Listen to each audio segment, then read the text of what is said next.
Right here's a little more news for you. Coming live from David Michael Woods Unfiltered. Thank you for watching. Make sure you hit that subscribe, give the video a like and share. Have a great day. Here we go. South Carolina, are we ready to bring back Donald J. Trump? All right, you just heard Congresswoman Mays talk about this Saturday. I know everybody in this room knows we've got one more day of early voting here in South Carolina. If you haven't voted yet by tomorrow, wait until Saturday and go vote, because we are not leaving anything to chance, ladies and gentlemen. I just want to ask a real quick question. Take a poll in this room, because this is my campaign crew, right? Volunteers! Who in this room was voting for Donald Trump in 2016? Who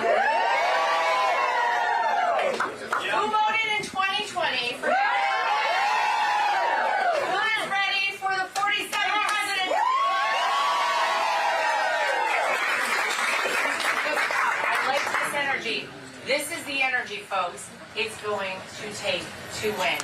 And you just heard it. This election is the most important election of any of our lifetimes. And I don't say that with any sort of hyperbole at all. We feel it right now in this country. We've had 3 years of Joe Biden in the White House. How's that working out for everybody? Can we even actually say that it's Joe Biden who's running? Let me ask you guys this. Does anyone actually believe that in 2020, 81 million people were so inspired? By a guy who could only get 10 people in room.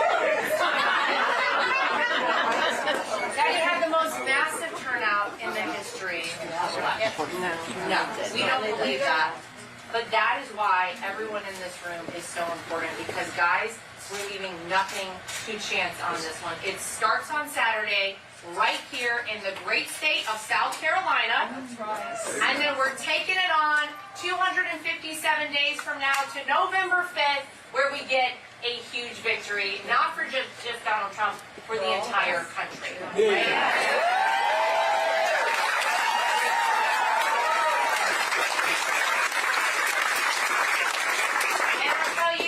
Donald Trump's life would be a lot easier if he just said, you know what, enough is enough. I'm hanging up my hat. I'm going to let somebody else run with this one. This is too much, because let's face it, they have tried to do everything possible to destroy his life, this man, our family, his business, at every possible turn. They thought, you know what we'll do? We'll impeach him. Impeach him once, impeach him twice. That'll seal the deal. Donald Trump will be done. We'll never have to deal with him again. Yeah, right. And then he said, wait a minute, not so fast. Because I see a country that needs me. Yeah. That needs to go back to we the people. Yeah. And I'll tell you guys, he didn't need this job in 2016.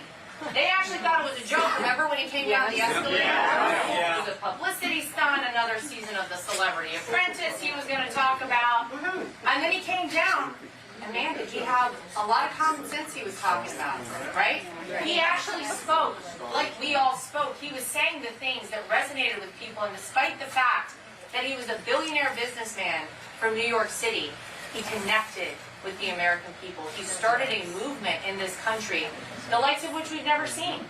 The Make America Great Again, America First movement. Any Ultra MAGA in here? Let's talk about how great it is to actually be Ultra MAGA. Let me tell you something. That is something to be proud of. Because it means you love this country.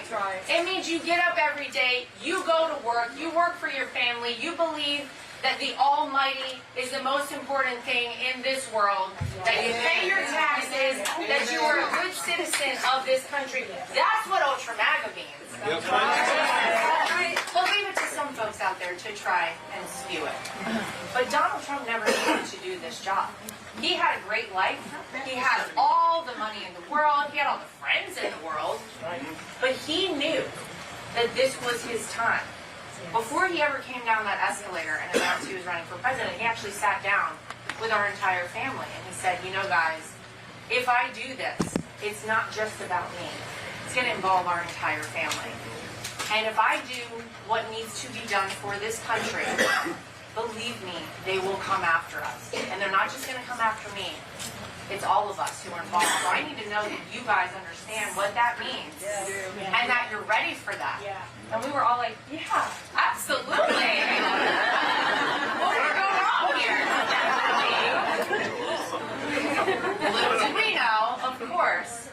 But we understood, even in 2015, where we were in this country and what needed to change. And it took a guy who funded his own campaign until he became the Republican nominee. It took a guy who didn't take a single paycheck while he was president of the United States. He is the only president to come out of the White House with less money than he went into the White House.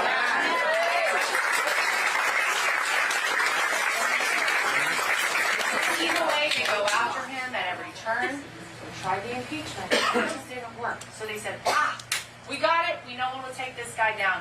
We'll indict him. We'll get somebody to indict him. Let's slap an indictment on him. That'll end Donald Trump as we know it. But what happened? Strong phone numbers went up. People started getting behind him even more. They said, that's not enough.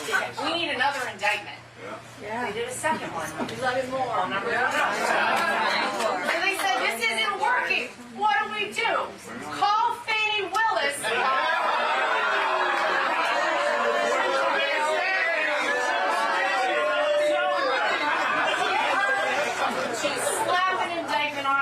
While she's at it, get her to release a mug shot. That'll take Donald Trump down. Ladies and gentlemen, that is the greatest mug shot in the history.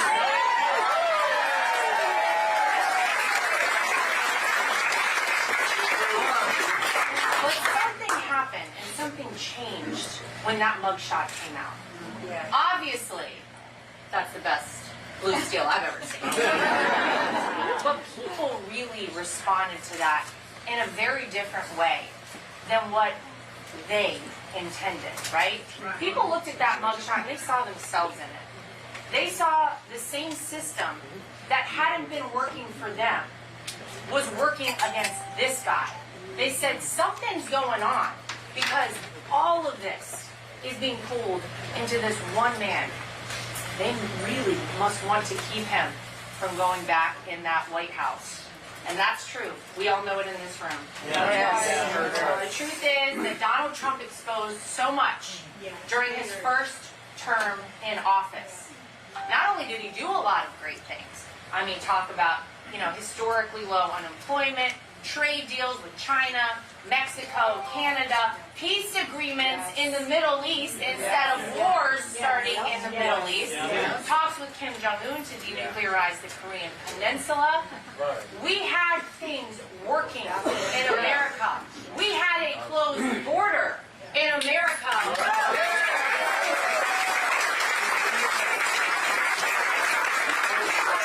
He understood if you don't have a border, you don't have a country. He understood why that was so important. He saw what was happening and why it was so dangerous to this country. Not only did he do all of these incredible things, give us energy, independence, ladies and gentlemen. Gas when Donald Trump was in office. I got to tell you something, when he's back in, we're opening back up the Keystone XL.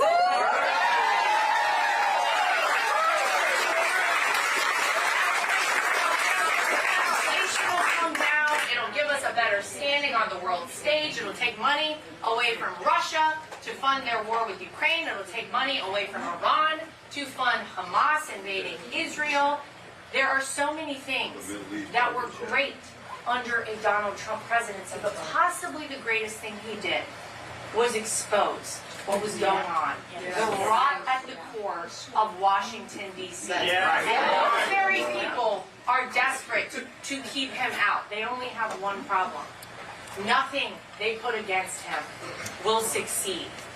Though they try, they will fail, because this man will never stop. He will never give up. He will never stop fighting for what he knows is right, and what is right is to give this country back to the people.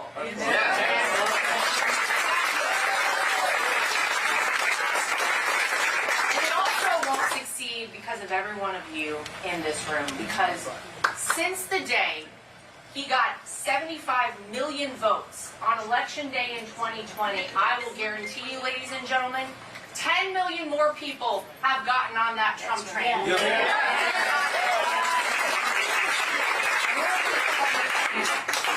And you know, since the very beginning, I think we've all felt that God has been a part of this. We used to hear it all the time on the campaign trail in 2016 that people would pray for us. They prayed for my father-in-law, and I truly believe that prayer works. This is a fight right now, not between Republican, Democrat, left versus right. It's good versus evil. There is no way that this one man would still be standing, still be fighting, still be doing what he knows is right for the future of this country, if not for the Almighty above.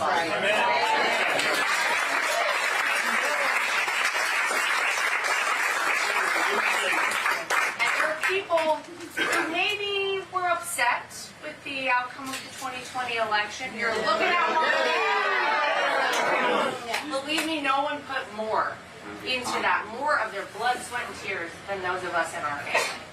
And it was a very hard time for us to really see what was going on in this country and say, well, there's nothing else we can do. Joe Biden's going to take over. And it was a dark time for America, for a lot of people in this room. But sometimes things don't happen in our time. They happen in God's time. And I will tell you right now that I truly believe that we needed the past 3 years.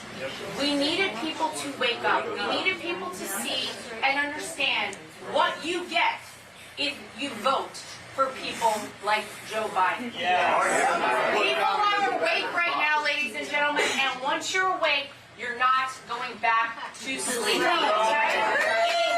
So, I want to tell you guys very quickly, and then I want to take some questions from you. You may have heard my father-in-law endorsed me to co-chair the RNC.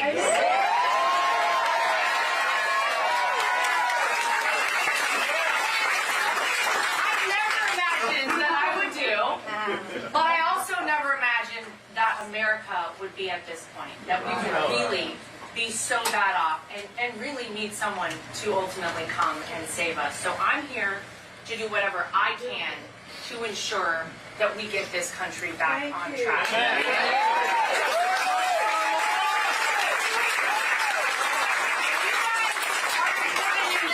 Because as Republicans, we have to start doing things differently. It would be great if we had one day to go vote. It would be great if all over this country they had paper ballots. They checked everyone's ID. Right? Those things would be great if we possibly could get back there one day. We're not there today. So we're going to have to play this game differently.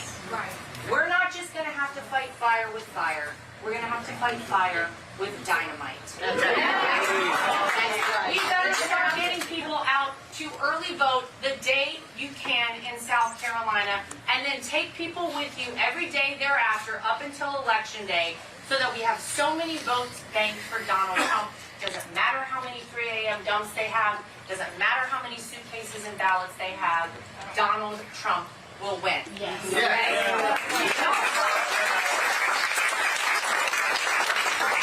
Register voters at a historic pace.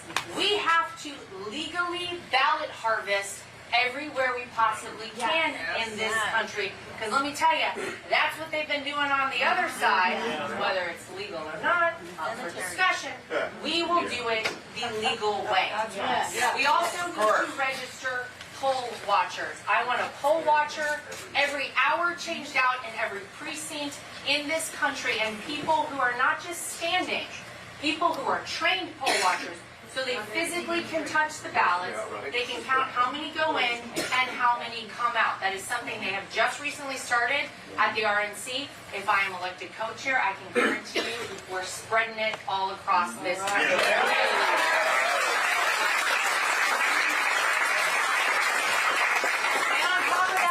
Ensure that every penny of every dollar goes to the causes that we, the people, care about. Donald Trump is the 47th president. Goes to expanding our lead in the House, with patriots, with America First candidates, goes to taking back the Senate, ladies and gentlemen.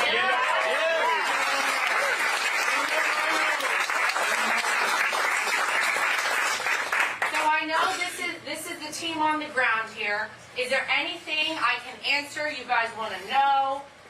Yes, sir. I would like everybody in this room to know my name is Justin Scott, and I'm running for House of Representatives against Jim Clyburn.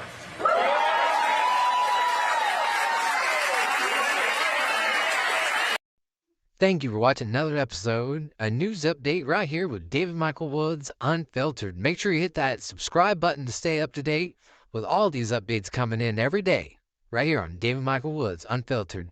Also, let us share and a like.